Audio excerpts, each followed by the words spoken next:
Um, just one question that has nothing to do with the whole subject. Are you in Australia? Are you from Australia? Yes, I am. Okay, awesome. I could pick up the accent. um, I have a question. I was hearing one of your audios, where you explained that you also had like an awakened experience, and then I think you were in India or something, and then you told someone that person had a hard time believing it. So I just wanted to kind of share quickly how mine was, and also ask a question after that. So I was one evening at home meditating.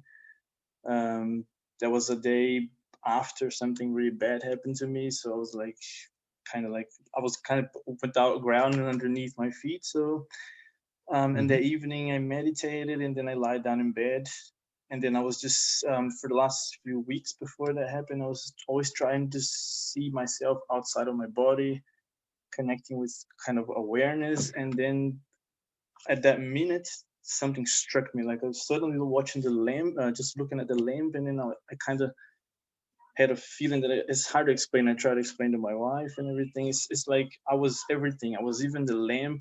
Everything was made of me. And then Hmm. I kind of went to my wife, and she was also me. So it was like something very strong that struck me at that moment.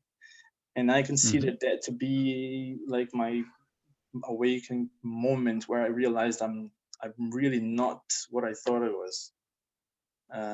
Right. And then Yes, I I, heard I I. heard you I heard you speaking about awareness. Sorry, after the awakening, there is always the liberation. And Hmm. so if you could please talk about that, how, what was, because I'm in the process, trying to trying to keep my mind in the I thoughts, and just trying to forget. I mean, 2 weeks after my awakening moment, let's say, I was Hmm. in that world where nothing would bother me. At work, people would complain. I would think, why everything is so. But then, life kind of came back to me, and I think that's the process of liberation. So if you could please, Yes. So uh, what I had when that happened to me, I went back to my teacher actually in India, and I described it to him, and he was the one that said, "Roger, don't worry about it. It was just an experience." mm, Um, so it wasn't someone else that was having trouble believing me. It was my teacher saying, "Roger, don't worry about it. It was just an experience." So I had a lot of trouble um, uh, digesting that because, as you know, that experience is very profound. mm-hmm, Um, it's very revealing. So, in terms of when we hear about the revelation might be a metaphor for something like that. Our essence is revealed, or the mm-hmm, nature of life is revealed. Um, and so to go to my teacher, um, and for something that sort of um, included in it everything of the teachings that had come before that point, for him to say that was just an experience, don't worry about, confused me. Um, because it wasn't something I created with my mind or with thought. It was, as you say, something that just happened spontaneously. mm-hmm, Um, and it felt more real than anything that I had experienced before. Uh, and I liked what you said there in your description, is that you said for several weeks before that, you were like trying to see yourself as everything, um, and following, I guess, certain teachings that were describing your true nature as everything, right? exactly, yeah, Yeah. So that it mustn't be underestimated. So the experience happened not when you were trying, but when life pushed you to the point where you essentially gave up and surrendered because the the circumstance that you were going through was very tough, very challenging, nothing to do with your seeking, I imagine, like, something like someone dies, or you lose a job, or you lose a lot of money, or something circumstantial, I guess, was happening for you. Yeah. Yeah. And that was shaking your world, essentially. The rug got taken out from underneath you. So in that moment, you were, if anything, you were just trying to ground and meditate to try and keep some center. And then this spontaneously happened. You weren't trying. But the fact is that for weeks or months before that, this was something that was very much introduced into your system as the nature of what you are and whatever. Exactly. So yeah, so what we can conclude, because the teachings are talking that about, they talk about that as the ultimate, really, as the realization, as the end of the search, as well, maybe even as enlightenment, right? Self-realization, the realization of yourself as the formless awareness in which everything arises, of which everything is made, and from where everything is witnessed. And in that moment, there is the non-intellectual, the direct knowing yourself as formless awareness or consciousness, not separate from anything else. And so it makes sense that we go, that is the realization that is described without a doubt. It's like, that's it. And it's nothing that we could have imagined. It's never what we thought it was going to be. It presents, and it's like, oh, wow, this is it. And that's very understandable that that's the conclusion, because the teachings have been doing the job of trying to get us there. So they've had to say exactly what they needed to say to change our system enough so that at the right point, in your case, it was when your circumstance pulled the rug from beneath you, at the right point, the system was ready to shift. And it did that. The teaching that I was putting forward when I described my liberation, or not my liberation, my awakening experience, was that that's what I assumed, that this is it. It then faded away. And I thought, okay, that there's been a lot of seeking before this point, and so it will now, it's not far away from coming and remain for the rest of time. And my teacher, luckily, said, Roger, that's not enlightenment. He said it, he didn't say it in those words. That's what he was saying. That's not enlightenment. The way he said it was, Roger, that was just an experience. Don't worry about it. Essentially, it happened. It happened because everything was lined up. All the required changes had happened. It happened. It's like climbing another step or another 5 steps on the journey. And now you can move forward. And moving forward doesn't mean looking back, waiting for what happened then to happen again on all of the other steps. And when he essentially said that, not in those words, but that's what he was meaning, was I wasn't open to hearing that at first, because I was so convinced that that was enlightenment, and at some point it will come in and it will be there for the next that was the end of the journey. And after that, that was knowing myself, formless awareness, and that must be how the enlightened people lived. That was my conclusion. And when it did occur to me that he was right, it became clear, no, enlightenment is just continuous, unbroken peace of mind in daily living. And I knew that I had experienced for extended periods of time continuous peace of mind in daily living without that experience being present. And so I thought, well, I'm very happy with continuous unbroken peace of mind, even if there's no oneness experience.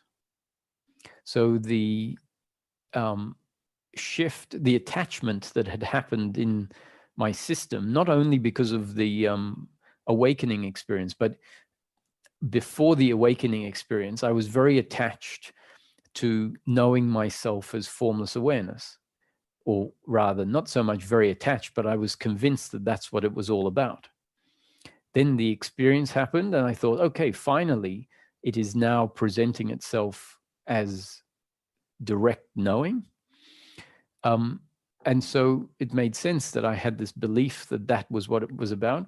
And in the moment of insight where I said, he's right, it's the journey is about peace of mind, not about oneness, not about a oneness experience. And peace of mind comes when I have the end of psychological separation. Now, psychological separation doesn't mean experiential. It means attitudinal separation. And this point, the difference between experiential separation and attitudinal separation is very misunderstood, because we're told that knowing oneself isn't about intellectualizing oneself. We're told knowing oneself is outside of the intellect. And so outside of the intellect is assumed to be experiential. And so when they talk about oneness and non-separation, then we automatically say, oh, that means experiential non-separation. And the awakening experience delivers that. So then it makes sense that we draw the conclusion that that's what it's about. This experience is what it's about, and it needs to remain such that it doesn't come and go. If we realize that the suffering has nothing to do with the experience of oneness or separation, but rather our attitude towards the circumstance. And the attitude is the attitude of blame, the attitude of shame, the attitude of worry, the attitude of expectation in the future, the attitude of pride. And when those attitudes fall away, which really means when the hatred towards the other falls away for what they have done that has hurt you, the shame towards yourself for what you did in the past that wasn't good enough, the feeling that you feel unfulfilled in life, when all of that falls away, we realize, oh, that is experiential. It's the end of the experience of suffering, right? And the experience of suffering only falls away when our attitude to the other is an attitude of them being an instrument through which life is functioning, and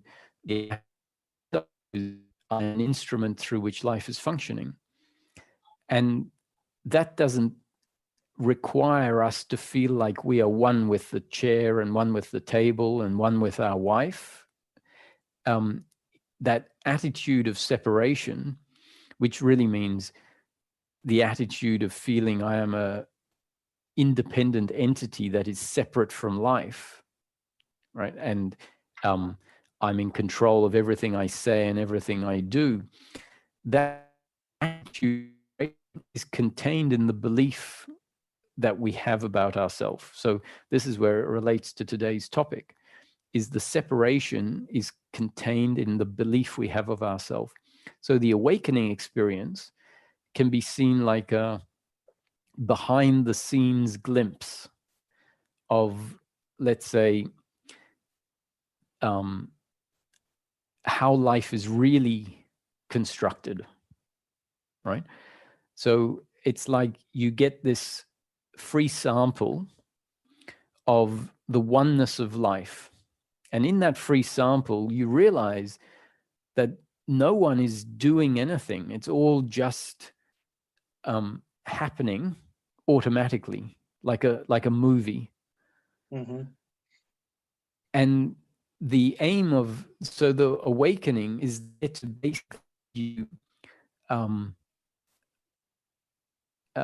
ammunition or what you need to further attack the belief of separation, but not the belief of separation like where you're waiting for non-separation experientially again, because the experience of oneness is really there just so that your belief that you are a separate doer can get challenged more effectively, right? So I would suggest that what is important now is you make it about a very practical search, which is the search or a search that brings you to a point where you can live life as the human being, still feeling yourself separate from the chair and from the tree. So, i.e., not having that same experience that you described, living as the human being, but recognizing that whatever you say, whatever you think, whatever you feel, whatever you do, and whatever the outcome is, whatever the other one does, and whatever the outcome is all part of destiny unfolding.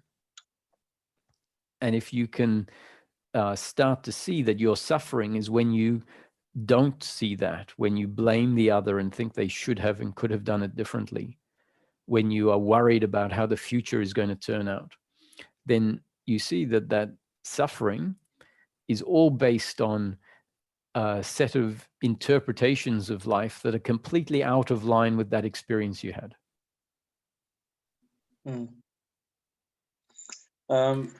Yeah, that sounds. I'm sure that you've heard of Rubberspire. Yes, sure.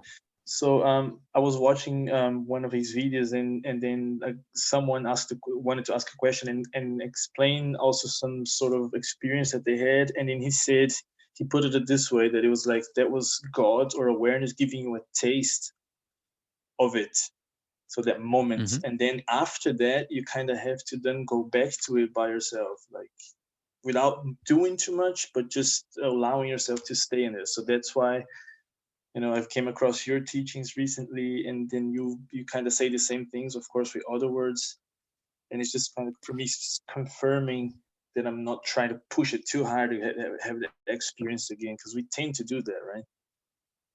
Yeah, well, I'm actually suggesting that it's not even about having that experience again. However, so what I think Rupert was pointing at, the reason, so remember that different teachings will have very different approaches at how they undo the obstacles. And I've often said that I really appreciate the range of teachings, right? And the awareness teachings, which are pointing at yourself as consciousness or awareness, the background, the screen, they're very profound, and they're coming from the top-down approach, right? So talking about what you really are and not really talking about daily living too much, more pointing at what we've overlooked. So often people have this spontaneous awakening without any contemplating, without any thought process really that came before it. And in your case, it was a little different. In your case, it happened after you had already sort of been dedicated to this change, meaning you had, were consciously applying yourself to knowing yourself as the I, and having and stepping out of thinking and conceptualizing and labeling, and then it happened for you. So for those people where it just spontaneously I know it happened for you spontaneously in a particular moment, you weren't even trying and it just happened. So that's one way of describing it happened to me spontaneously. But then there are other people that say it happened to me spontaneously. I had never given any consideration to the topic, right? And so I think that Rupert is in how you described it, anyway, I'd have to listen to the actual context. He's more talking about for those people that just have a spontaneous awakening when they have not really given it much thought. That is their destiny revealing that to them, which then becomes the motivation, right, for them to recognize that again, but through more considered process. Meaning now they need to start reading and listening and contemplating and meditating for themselves, which is something you are already doing. And as you said, that if someone's going to find that happen and it is going to be fruitful, there needs to be the right approach to the seeking, which means, don't become too obsessed with it. Don't think that you can make it happen. Don't think that it's all about intellectualizing. So there's going to be a lot of pointers that try to get the seeker to approach the seeking with the, without the attitude that gets in the way of that happening again. So then we say, okay, so we do need to sort of ground into that. And so, because we need it to happen again, in a sense, there is a process of grounding into it, of finding a resting in being, which is a place outside of thinking. But it's very different when we ground into that place. It's much more subtle than the experience you had, right? The experience you had is what I would call a peak experience. And when you ground into your essence, what I would call the essence of the human being, right? Which is very different to how the awakening teachings will talk about it, because they're coming at it from a different angle. But the same thing, when you ground into it, whether it's described as the essence of the human being or whether it's described as, God or awareness, it's going to be much more subtle than that peak experience you had. And sometimes if we're sure it's about experience, if we're sure if it's about a oneness experience, then the subtle grounding into just being, which means there's a much more soft sense of awareness rather than that very complete oneness, we might overlook that subtle stepping back that happens or can happen and think, oh no, it needs to be more intense. It needs to be like it was before. So the shift, I'm suggesting that the shift is more about shifting and seeing the suffering, which is the mental stories about that say, you haven't found your purpose in life. You need all of this, that, and the other in order to be happy. The shame or the uncomfortableness with yourself or the blame towards others. It's much more about bringing all of that into focus rather than focusing on knowing yourself as God. That's what this teaching is saying. It's saying be clear on what it is that this process is really about. What does the process really deliver in practical terms?